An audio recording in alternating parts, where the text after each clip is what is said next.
सिमट रही ये बस्तियां गोद में तराई की, थारू के बसेरे बातें बुकसार की, बातें बुकसार की। सिमटती बस्तियां, सिमटती बस्तियां, सिमटती बस्तियां, सिमटती बस्तियां, सिमटती बस्तियां, सिमटती बस्तियां।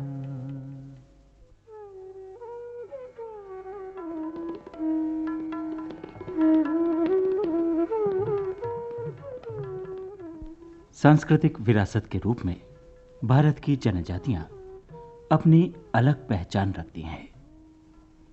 परिवर्तन की प्राकृतिक प्रक्रिया से गुजरती ये जनजातियां कहीं फल फूल रही हैं तो कहीं इनकी बस्तियां सिमट रही हैं।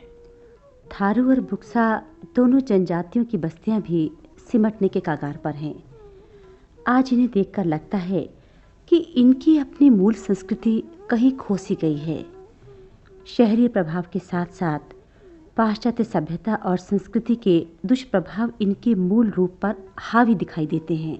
थारू और बुक्सा जनजातियों की सांस्कृतिक धरोहर को यदि संरक्षित करने के प्रभावी प्रयास नहीं किए जाते हैं तो निश्चित रूप से कुछ पीढ़ियों के बाद ये जान पाना मुश्किल होगा कि ये लोग थारू या बुक्सा हैं।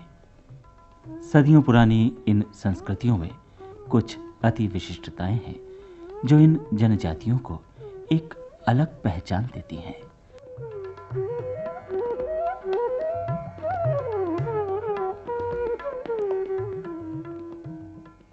आज की स्थिति में थारूआट और बुक्सार दोनों की ही अपनी विशिष्ट पहचान दिखाई नहीं देती है।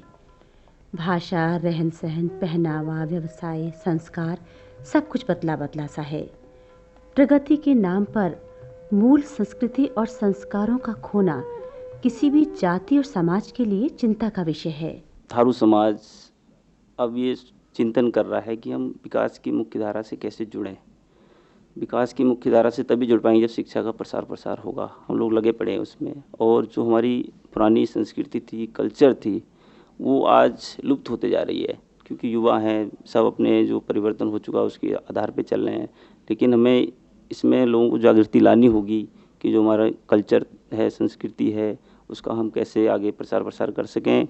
अगर हम अपनी जो कल्चर है उसको भूल गए तो हम तो थारू जनजाति कहलाएंगे नहीं।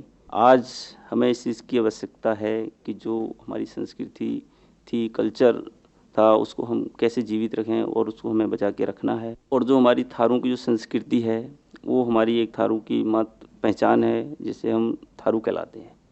पहले की वातावरण अब के बालक कोई न चाहे। हमारे बुक्सार की जो बुजुर्गों को जो बात ही वो कोई ना अब समझे। अब तो नई नई बातों को, नई नई टेलीविज़न देख को, और हमारे बुक्सार की सब आगे को पीढ़ी का समझेंगी और का सोचेंगी जो हमारे पुरानो रासो रस्म हूँ हैं।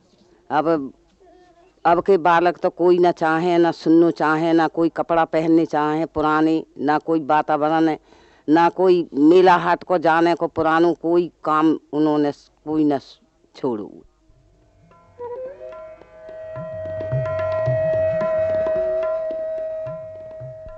थारूआट व बुक्साड़ में आज कहीं कोई अपनी भाषा नजर नहीं आती।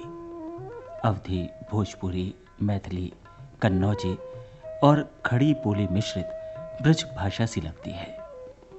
आसपास की क्षेत्रीय भाषाओं और गांव की बोलियों का प्रभाव है जो आज मिश्रित होकर इनकी अपनी भाषा बन गई है।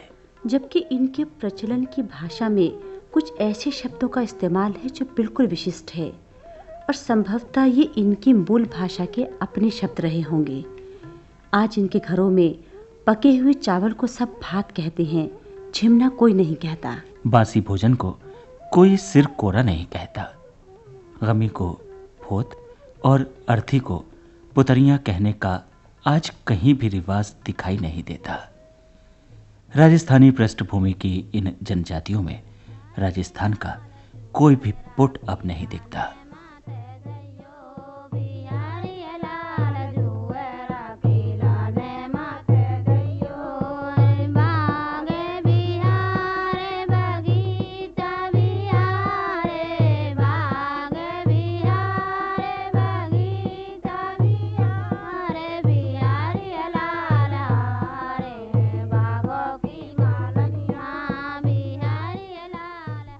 आज के दौर में थरुआट और बुक्साड़ के आसपास लगने वाले मेलों में वो रंग बिरंगे परिधान और पारंपरिक वेशभूषा पहने कोई थारू और बुक्साड़ नजर नहीं आता। राजस्थानी ढंग लिए वो घाघरा, अंगिया, पिछौड़ा आज कहीं नहीं दिखाई देते और ना ही जनजातियों का कोई पुरुष किसी विशेष अवसर पर लगुटिया, फुतई या टुपिया पहने नजर आता है। महिला और पुरुष परिधान आज पूरी तरह नई संस्कृति के अनुरूप हो गए हैं। वो पारंपरिक परिधान और आभूषण अब शायद ही किसी घर में किसी बुजुर्ग की याद के तौर पर रखे हों। थारू व बुक्सा लोग जिन कपड़ों और आभूषणों को पहनते थे, उनके अपने निराले ढंग के कारण ही हर एक आदमी उनकी तरफ आकर्षित होता था। इन लोगों को लगा कि ये हमारी विशेषता नहीं बल्कि हमारे उपहास का कारण है। इन्होंने अपनी पुरातन पारंपरिक वेशभूषा को त्याग दिया और आज शहरी सभ्यता के अनुसार अपना पहनावा कर लिया है। आज की दौर पे परिस्थिति बदलने के कारण हमारे भी लोग दूसरी वेशभूषा, धोती या सलवार टाइप के पहनने लगी हैं लड़कियां, और लड़के भी पैंट और कमीज़ पे आ गए हैं। अब तो इस दौर में अब ज़माने के साथ साथ पैंट, कमीज़ और आधुनिक तरह के कपड़े पहनने लगे हैं। तो आज की स्थिति कुछ और है। वेशभूषा के साथ साथ मुझे डर है कि हमारे जो थारू जनजाति की तीज त्योहार की संगीत और जो मेले जिस तरह से लगते थे, आज डर है कि कहीं ये भी धीरे धीरे समाप्त ना हो जाएं।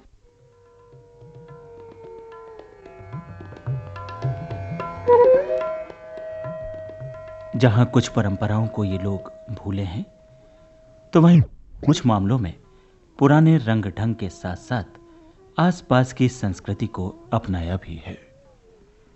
अपनी मूल संस्कृति को और अधिक विकसित किया है।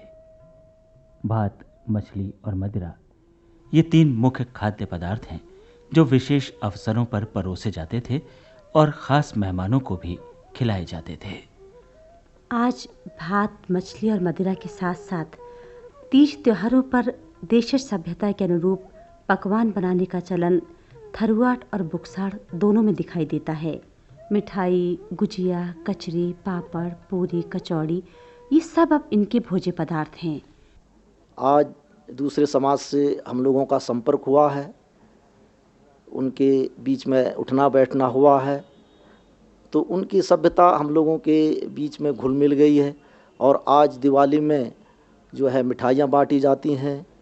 और एक पहले ऐसे था कि जिनके यहाँ मर जाते थे उन्हीं के यहाँ दिवाली होती थी, लेकिन आज ऐसा नहीं है। आज घर घर में दिवाली मनाई जाती है, सबके यहाँ मिठाइयाँ बांटी जाती हैं और नए नए कपड़े भी बनाए जाते हैं, पटाखे इत्यादि जो भी कार्यक्रम होते हैं सभी कुछ आजकल हम लोग करने लगे हैं।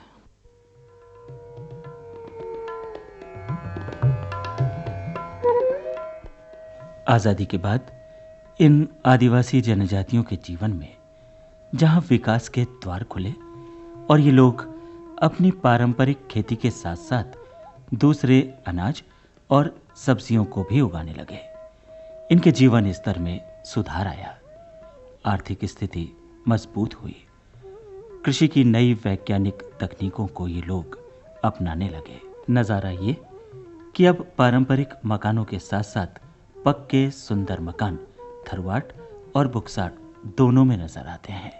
इसके साथ साथ गांवों के गरीब पुराने पारंपरिक घरों में सदियों पुरानी वही माटी की सौंधी गंध आज भी है। दीवारों पर वही सुंदर कलाकृतियां हैं और वही लिपे पुते चूल्हे और कुठले भी हैं। अंधविश्वासों से गुथे हुए इनके विभिन्न संस्कारों में कुछ प्रगतिशील परिवर्तन नजर आते हैं। यूं तो जादू टोने जैसे अंधविश्वास आज भी किसी हद तक थारू व बुक्सा लोगों के जीवन में हैं, लेकिन फिर भी बहुत कुछ कमी आई है।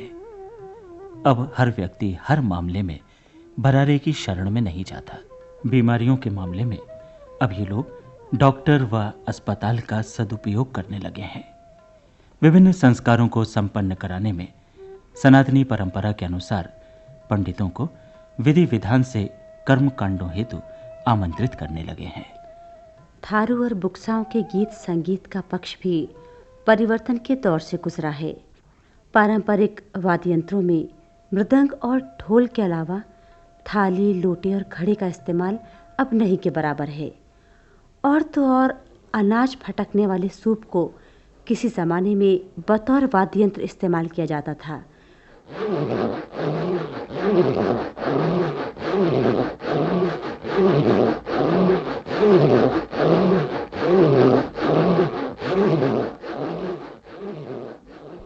लेकिन आज इन्हें गिने लोग ही इसे बजा पाने में सक्षम हैं। भारत कुंवर से सो सूरज कह दई है चढ़ाए, दूसरी डोलती भारत कुंवर से सो धरती कह दई है चढ़ाए। यह सूप जो है हमारे थारू समाज का प्राचीन साज है।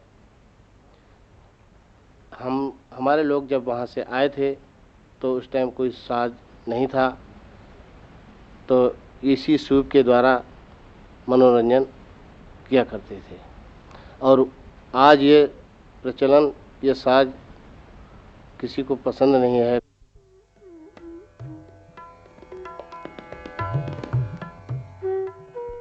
घरों के बुजुर्ग महिलाएं और बुजुर्ग पुरुष अपने पारंपरिक गीतों को कुछ कुछ याद रखे हैं और गाहे बगाहे तीज त्योहारों पर अपने सदियों पुराने संगीत की परंपरा को वो लोग याद भी करते हैं।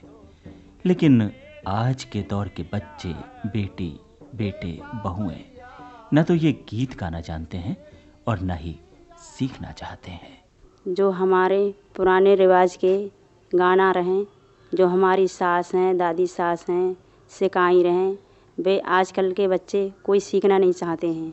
क्या करना है, जो स्वांग है, नाच है, ढोलक है, सब गाना मारे गए, कोई नहीं सीखना चाहता। आजकल के बच्चों से कहते हैं कि सीखो, गाना सीखो, पुरानी परंपरा सीखो, कहते हैं क्या करना है, कोई मतलब नहीं हमें सीखने से। जो आगे वाली बूढ़े ठेरे गाई, कुछ करी, बजाई, अब हमें नहीं सीखना है।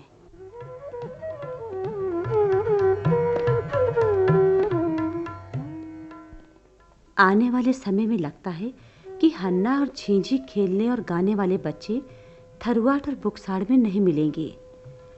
वाद्य कला का महत्वपूर्ण अंग स्वांग तो अब बिल्कुल ही विलुप्ति के कगार पर है।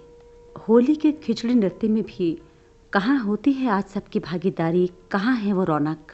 अब तो गाना बजाना, नाचना ये बहुत कम हो गया है। क्यों, पहले जो पुराने बुजुर्ग थे, पहले झेप भी नहीं थी, एक ही कौम रहते थे, आपस में बैठ कर के मिल के नाच खेलते थे, गाते बजाते थे। अब तो नई पीढ़ी आई तो वो वैसी झेप करती है, नाचने गाने में शर्म मालूम करते, महसूस करते हैं, पढ़ लिख गए हैं, इस वजह से झिझक करते हैं। और अब नाचने वाला भी नहीं मिलता है। पहले के ज़माने में तो काफ़ी मिल ही जाते थे नाचने वाले, तो और गाने बजाने की शौक़ भी रहती थी हमेशा। जैसे बरसात का कटाई बुबाई वगैरह से फारिग होकर के आपस में डेली समझो रोजीना नाच होता था। अब तो नहीं, नाचने वाला नहीं है, गाने बजाने की शौक़ नहीं।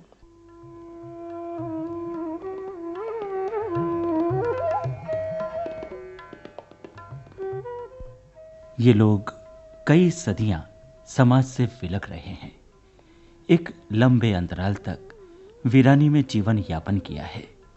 शताब्दियों बाद देश की स्वाधीनता की किरणों के साथ इनके जीवन में भी विकास की किरणें फूटी हैं।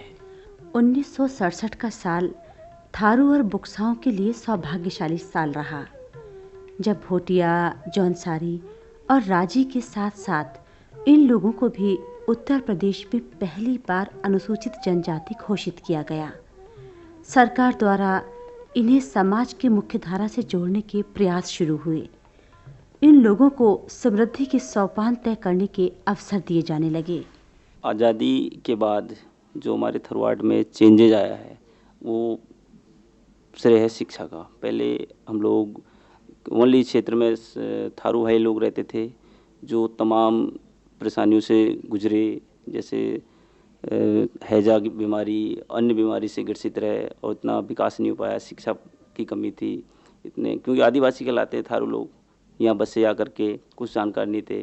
धीरे धीरे अब परिवर्तन होते जा रहा है थरवाड का। आज वो समय बदल गया है। आज थारू सभ्य है, पढ़ा लिखा है, अनुशासन है, हर चीज़ को समझता है, बड़े अच्छे अच्छे पद में हैं, राजनीतिक क्षेत्र में बढ़ चुके हैं, जिससे दिन प्रतिदिन विकास होते जा रहा है।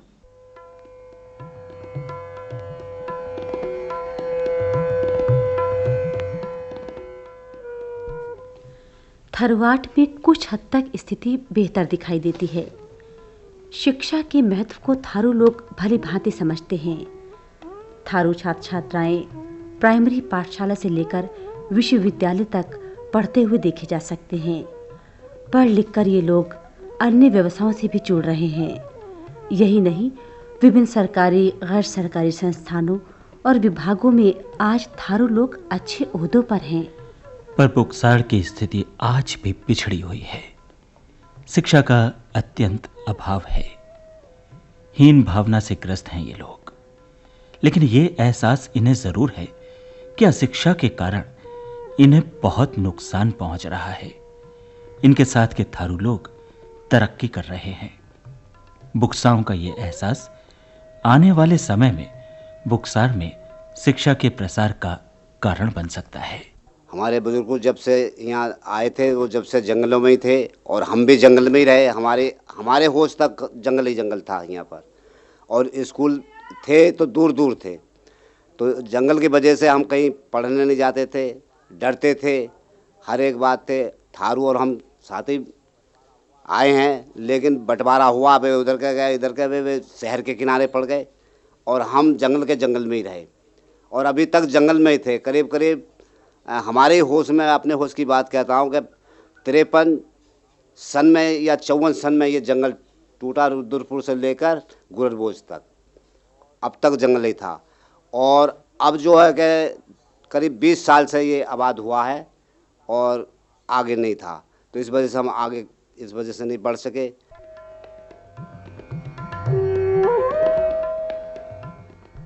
वर्तमान युग में थारू और बुक्साओं के जीवन में अनुपम परिवर्तन आया है। पुरातन व्यवस्थाओं और परंपराओं से उभरकर अन्य साधनों और परंपराओं को इन लोगों ने अपनाना शुरू किया है, किंतु फिर भी प्रगति की गति अभी बहुत धीमी है। उत्तर प्रदेश की सीमा से लगे उत्तरांचल के इस हिस्से में और अधिक ध्यान देने की ज़रूरत है। अनुसूचित जनजाति घोषित कर देने से प्रगति पूर्ण नहीं हो जाती।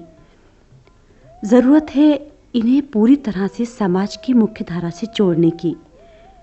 आदिवासी जनजातियों की ये हरित पट्टी प्राकृतिक गुणों के साथ साथ सांस्कृतिक विरासत की भी बहुत धनी है। आवश्यकता है इस सांस्कृतिक विरासत को संरक्षण प्रदान करने की, शिक्षा के सहारे विकास की राह पर आगे ले जाने की। थारू और बुक्सा जनजातियों की अपनी पहचान बनी रहे, इनकी अपनी संस्कृति फलती फूलती रहे, यही आज सबका प्रयास है। रे पापैया सो किन्ने मेरी निदिया हरो, रे पापैया सो किन्ने हो मेरी निदिया हरो, अरे पापैया सो किन्ने मेरी निदिया हरो, रे पापैया सो